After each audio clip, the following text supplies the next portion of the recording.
Do you want to hear a joke? Why is a badly conducted hotel like a fiddle? Oh, because it is a violin. A violin. Anybody? Right, how about this one? If you throw a man out of a window, what does he fall against? Why, against his inclination, of course. Let's try. I say, when is a dog fully dressed? When he has on his collar and pants.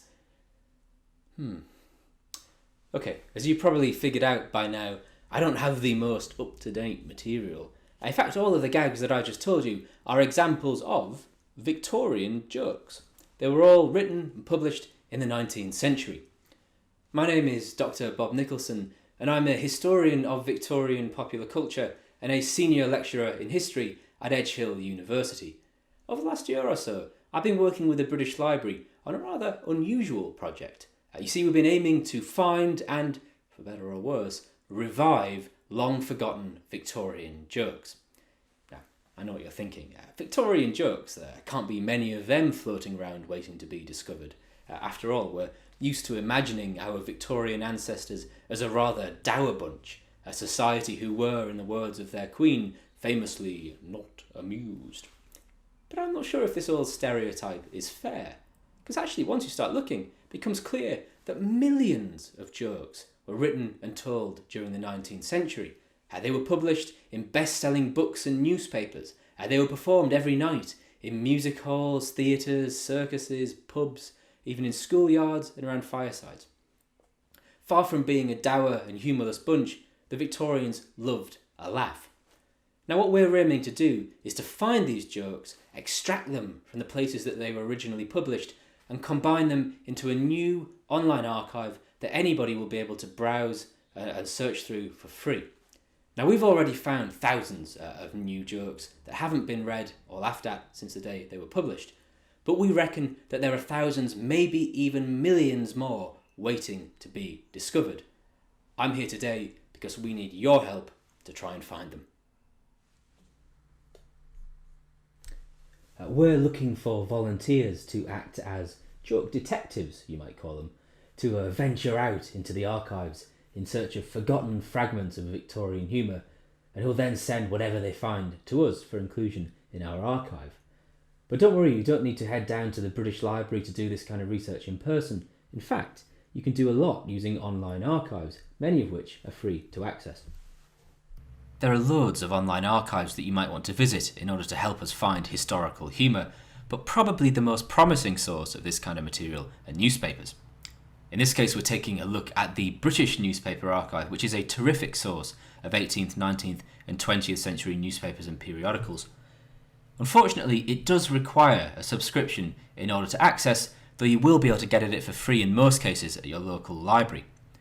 Once you've got a subscription and you've logged in, enter in search terms that you think might find jokes.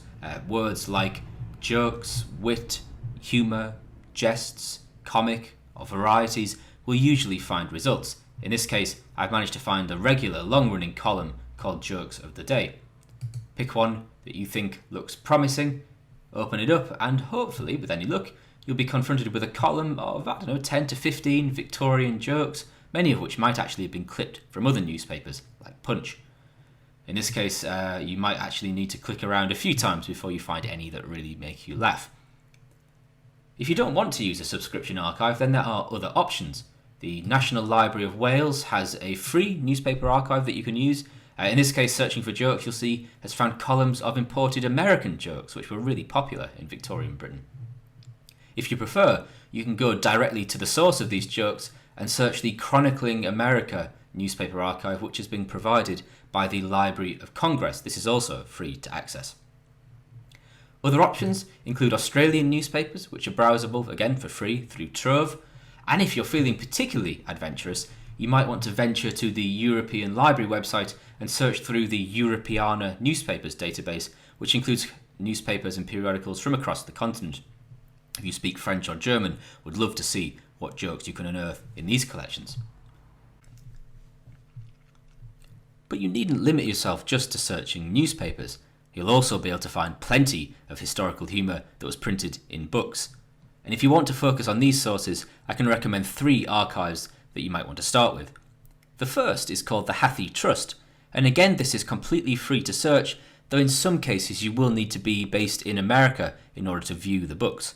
In this case, I performed a search for the word jokes, and I found a collection of vaudeville and minstrel monologues. Now it is worth pointing out, as you can see from this source, that some of the material that you might find whilst doing this research is rather racist or sexist and certainly not appropriate to modern tastes. So bear that in mind while you're doing your research, and certainly avoid looking at material that you might find offensive. In addition to the Hathi Trust, you might also want to try out the Internet Archive, which is again a wonderful free source of historical books. In this case, I'm searching through a book called Punniana, which is literally hundreds upon hundreds of pages of the most torturous puns you could ever imagine. Well worth a look if you like real groan-worthy jokes. Finally, the one that you might be familiar with already is the Google Books Archive, which is also a terrific source for this kind of material. In this case, I've managed to find some poetic humour. We haven't even begun to scratch the depths of material that is available on any of these archives, so please see what you can find. Once you've found a joke that you think is worth sharing, the next step is to head to Twitter so you can send it in our direction. Now, I've identified here a reasonably good and very short joke that is nice and easy to tweet. In this case, as you can see, we can fit the whole joke into the tweet box, into Twitter's 140 character limit, along with the 2 vital pieces of information that we need in order to build the archive.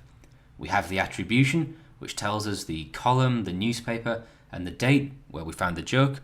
We'll use this information to find more gags and expand our archive. And we've also here included a hashtag Victorian jokes. Now we need this hashtag in order to see your contribution, and we'll retweet and favourite some of the best and share them on our own social media platform. Now you might have noticed already that some Victorian jokes are rather long-winded and are far too lengthy for Twitter's character limit. Now if this is the case, you've got 2 options for sharing them with us. The first, and perhaps the simplest, is simply to take a screenshot. So if we delete the joke text and instead grab a snapshot of the joke using your favourite screen grabbing tool, all we need to do is then add it to the joke as an image. And that will be sent to us with all the information we need. We have the joke, we have the attribution, we have the hashtag.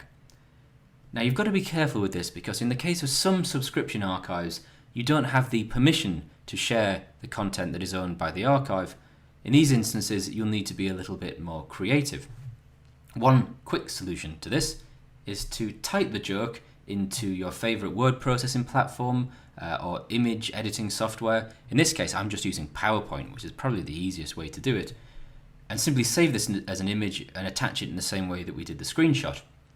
If you're feeling particularly creative, you might want to jazz your joke up a bit, maybe by adding characters or speech bubbles.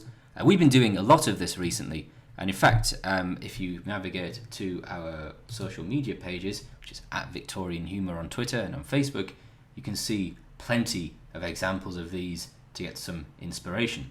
I imagine you'll be able to come up with much better designs than we have.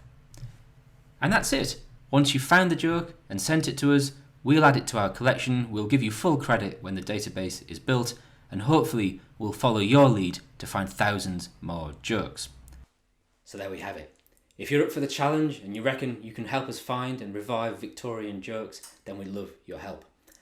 I can't promise that they'll make you laugh, but you might start to see our Victorian ancestors in a slightly new light.